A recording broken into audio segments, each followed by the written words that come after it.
L'homme gris. On raconte que dans le royaume d'Islande, il y a bien longtemps, si longtemps que personne ne sait plus quand cela était, vivait un roi, son épouse, la reine, et leur fille unique. Le roi était très riche en argent et en biens, et aussi en bétail.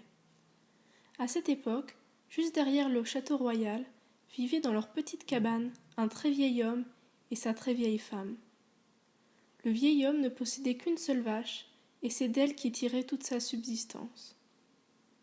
Un dimanche, le pauvre vieil homme se rendit à l'église avec sa femme, comme il le faisait chaque semaine. Ce jour-là, le pasteur parla de la charité. « Celui qui donne, disait-il, recevra au centuple. » Cela fit beaucoup d'effet sur le vieil homme qui se mit à réfléchir. En chemin, il ne put s'empêcher d'en parler à sa femme.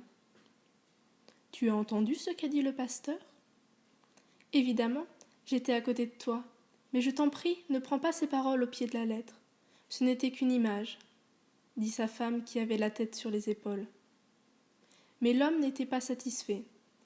Il ne pouvait oublier ces paroles, et tout le jour, il les retourna dans tous les sens dans sa tête. Le lendemain, après avoir passé une très mauvaise nuit, il résolut de donner sa seule et unique vache. Il appela des ouvriers et leur demanda de construire une étable qui pourrait contenir 100 vaches. Sa femme se fâcha et le traita de sot. C'était leur première dispute après tant d'années de mariage. Mais malgré la querelle, le vieillard ne changea pas d'avis et se posa la question de savoir à qui il allait donner sa vache. Il pensa d'abord au roi. Il lui serait facile d'en rendre 100 sur les champs. Mais finalement, il se dit que le mieux serait encore de la donner au pasteur, qui voudrait faire honneur à sa parole et se montrerait par conséquent le plus charitable. Il prit sa vache et s'en alla chez le pasteur. Ce dernier fut très surpris de le voir arriver en compagnie de sa vache. Lorsque le vieillard lui eut raconté l'objet de sa visite, il se fâcha et se moqua même de lui en lui disant « Hum, que tu es sot! Tu n'as vraiment rien compris à mon sermon. » Le pauvre vieux, tout penaud, s'en retourna chez lui. Chemin faisant, une violente tempête se leva. La neige se mit à tomber en rafales.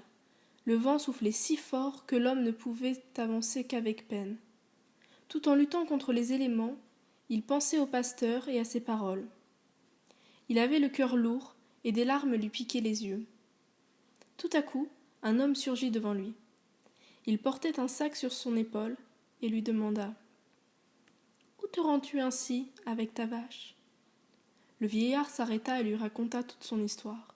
« Oh, dit l'étranger, il vaut mieux que tu prennes mon sac en échange de ta vache, car qui sait ce qui peut lui advenir par une pareille tempête ? Et certainement, je suis certain que tu ne le regretteras pas. » Le vieux aurait bien voulu savoir d'abord ce qu'il y avait dans le sac, mais l'étranger ne voulait rien dire. Le vieux était tiraillé entre l'envie de garder sa vache et celle de voir le contenu du sac. N'en pouvant plus, il prit le sac, donna sa vache, et chacun s'en alla de son côté. Le sac était vraiment lourd. Le vieux imaginait ce qu'il pouvait contenir. De la nourriture, des vêtements, des objets en argent, des pièces en or, des bijoux. Finalement, il opta pour la nourriture. Arrivé chez lui, couvert de neige, il cria à sa femme « Mais vite mettre une marmite d'eau sur le feu, car au lieu de la vache, je rapporte quelque chose à faire cuire. » Lorsque l'eau se mit à bouillir, le vieux ouvrit le sac et y trouva quelque chose qui remuait, quelque chose de vivant. Un homme, tout gris de la tête aux pieds, en sortit. « Hé, l'ami !» s'écria celui-ci. « Si tu songes à faire cuire quelque chose, je te conseille de prendre autre chose que moi. » Le vieil homme était tellement surpris et effrayé qu'il ne savait que dire. Sa femme se mit en colère pour la seconde fois. « D'abord, tu donnes notre unique vache, qui nous donnait le lait, le beurre et le fromage. Et voilà que tu introduis à présent un étranger dans la maison pour que nous le nourrissions. » Sans dire un mot, l'homme gris sortit et revint peu de temps après avec un gras agneau dans ses bras. Il le tua et le mit à rôtir. Les deux vieux prirent peur. L'agneau n'avait-il pas été volé ? Comme il ne leur restait plus rien, ils le mangèrent. Le manège dura ainsi un certain temps. Dès qu'un agneau était mangé, l'homme gris en rapportait un autre, le préparait, et les deux vieux mangeaient l'estomac plein. Chaque matin, ils remerciaient Dieu de leur avoir envoyé l'homme gris, qui était devenu leur fournisseur de nourriture. Vous vous demandez, j'en suis certaine, d'où venaient ces agneaux. La réponse est simple. L'homme gris les volait dans les troupeaux du roi. Il pensait que celui-ci était bien assez riche et qu'il pouvait faire un geste en faveur de ses sujets les plus pauvres. Agneau après agneau, le troupeau diminuait, et le berger préposé à leur garde, lorsqu'il s'en aperçut, se rendit chez le roi et lui raconta que des agneaux disparaissaient de son troupeau. Le roi fut très étonné et très irrité. « Ce ne peut être qu'un étranger, dit-il. Depuis que je règne, jamais personne n'a encore volé dans mon royaume. » Il fit aussitôt rechercher dans toutes les maisons si un étranger était venu. C'est de cette façon qu'il fut informé que depuis un soir d'hiver, un homme gris avait emménagé chez les deux vieux qui habitaient juste derrière le château royal. Le roi le convoqua, et l'homme gris vint. Dans leur cabane, les deux vieux gémissaient et pleuraient. « Maintenant, il va certainement être tué. C'est notre faute. Nous aurions dû être attentifs et savoir d'où venaient les agneaux. »« M'as-tu volé des agneaux ?» demanda le roi. « Certes, dit l'homme gris, c'est moi qui l'ai fait. »« Pourquoi ?» demanda le roi. « Ne sais-tu pas que c'est un délit ?»« Je l'ai fait pour les deux vieux qui habitent juste derrière le château royal. »« Sire roi, tu possèdes plus de bêtes que tu ne peux manger. N'est-ce pas justice que de prendre aux riches pour donner aux pauvres ?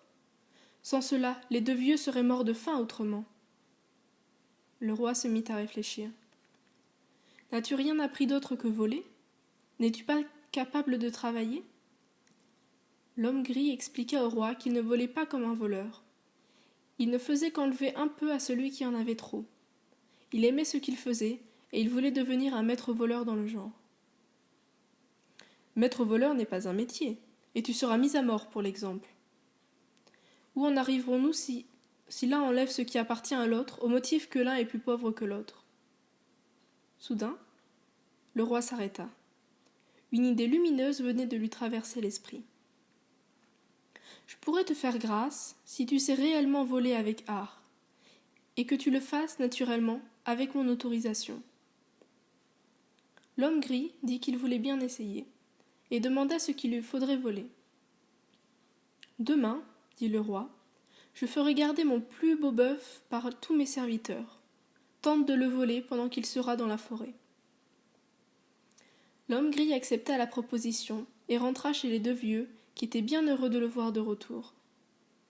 Sans une explication, il demanda une corde et s'endormit jusqu'au lendemain matin.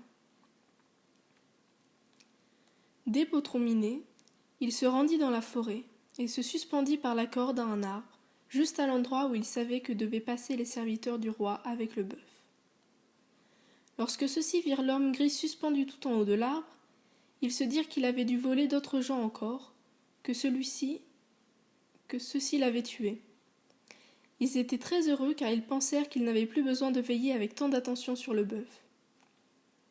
Mais à peine les serviteurs se furent-ils éloignés que l'homme gris courut à un autre endroit où il savait que devaient passer les serviteurs du roi avec le bœuf.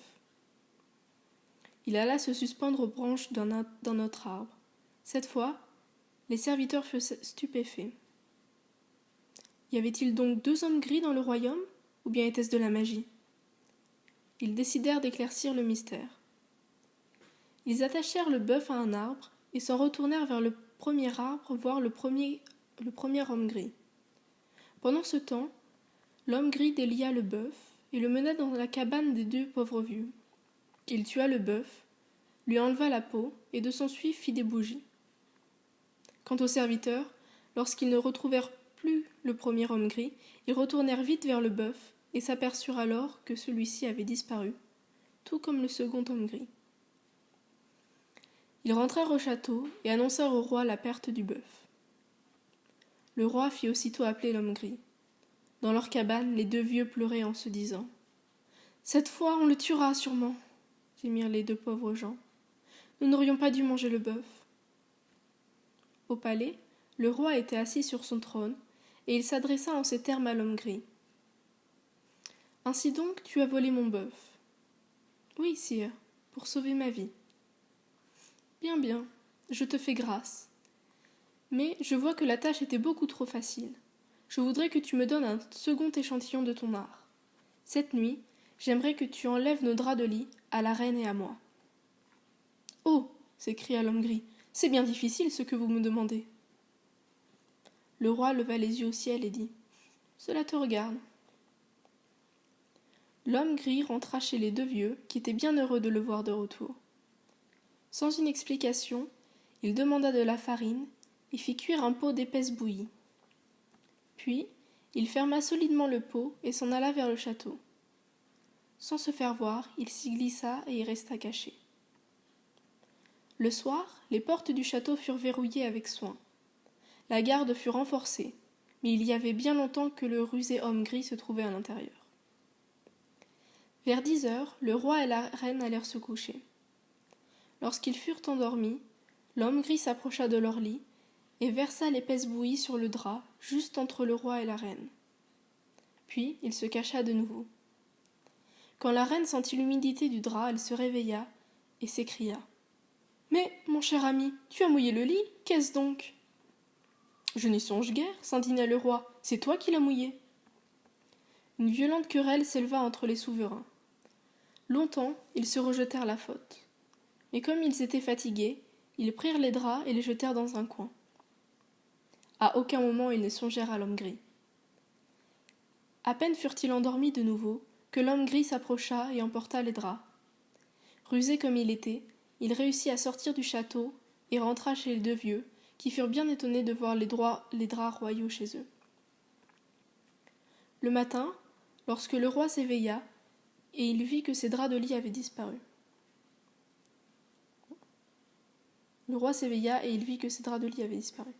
Il fit aussitôt appeler l'homme gris. Dans leur cabane, les deux vieux pleuraient en disant « C'est notre faute, maintenant il va certainement être tué. Un roi ne peut pardonner cela. » Mais au château, le roi accueillit l'homme gris en souriant.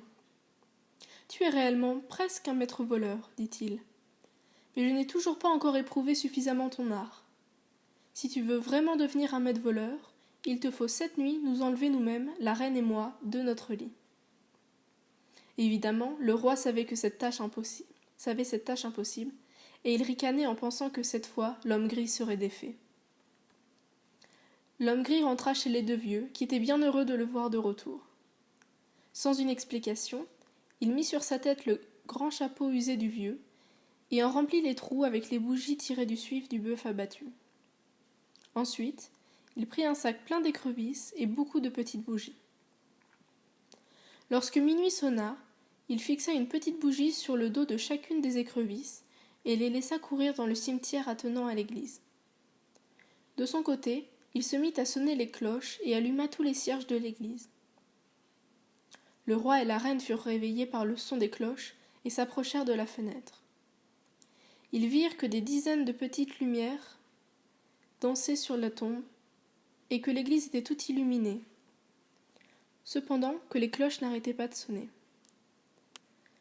Sous le portail de l'église, ils virent une étrange silhouette, et pensèrent qu'un ange était descendu du ciel leur apporter quelques messages. Ils se précipitèrent tels qu'ils étaient, en chemise de nuit. Arrivés devant l'église, ils tombèrent à genoux et demandèrent ce que tout cela signifiait. « Le dernier jour est venu, dit la figure immobile. Voyez les âmes des morts, qui se rendent au ciel pour implorer le pardon de leurs péchés. » « Que nous faut-il faire pour l'obtenir nous aussi ?» demanda le roi. « Il vous faut entrer dans ce sac, dit l'homme gris, afin que je vous conduise jusqu'aux portes du ciel, car je suis un ange. » Et il ouvrit tout grand le sac dans lequel il avait apporté les écrevisses et les bougies. Le roi entra donc dans le sac, et la reine le suivit. Aussitôt, l'homme gris referma le sac et s'écria « Je ne suis nullement un ange, mais l'homme gris, et j'ai accompli ce que vous m'avez ordonné. Maintenant que vous êtes en mon pouvoir, je pourrai vous rendre ridicule devant tout votre peuple. Mais j'ai un marché à vous proposer. Je voudrais que vous preniez les deux pauvres vieux auprès de vous, et que vous partagiez avec eux tout ce dont vous avez en trop, et eux pas assez. Pour moi, Je vous demande votre fille unique pour femme, ainsi que la moitié de votre royaume, et je vous promets de ne plus jamais voler. » Le roi était tellement effrayé qu'il accepta le marché. Ainsi l'homme gris les reconduisit dans leur lit. Lorsque le roi se retrouva sous sa chaude couverture, et qu'il fut un peu remis de ses émotions de la nuit, il dit : « Qui es-tu donc en réalité, et d'où viens-tu » L'homme gris lui révéla qu'il était le fils du roi voisin. Son père l'avait envoyé dans le monde pour y apprendre quelque chose de bien. En chemin, il avait entendu parler des deux pauvres gens, et il avait vu le vieux qui conduisait sa vache. Il avait simplement voulu accomplir le désir du vieux, et justifier ainsi les paroles du pasteur. Dès le lendemain, le roi prit les deux vieux auprès de lui, et veilla à ce que personne dans son royaume n'eût plus jamais faim. Il célébra les noces de l'homme gris avec sa fille, et aucun homme dès lors ne vola plus, car tous avaient suffisamment.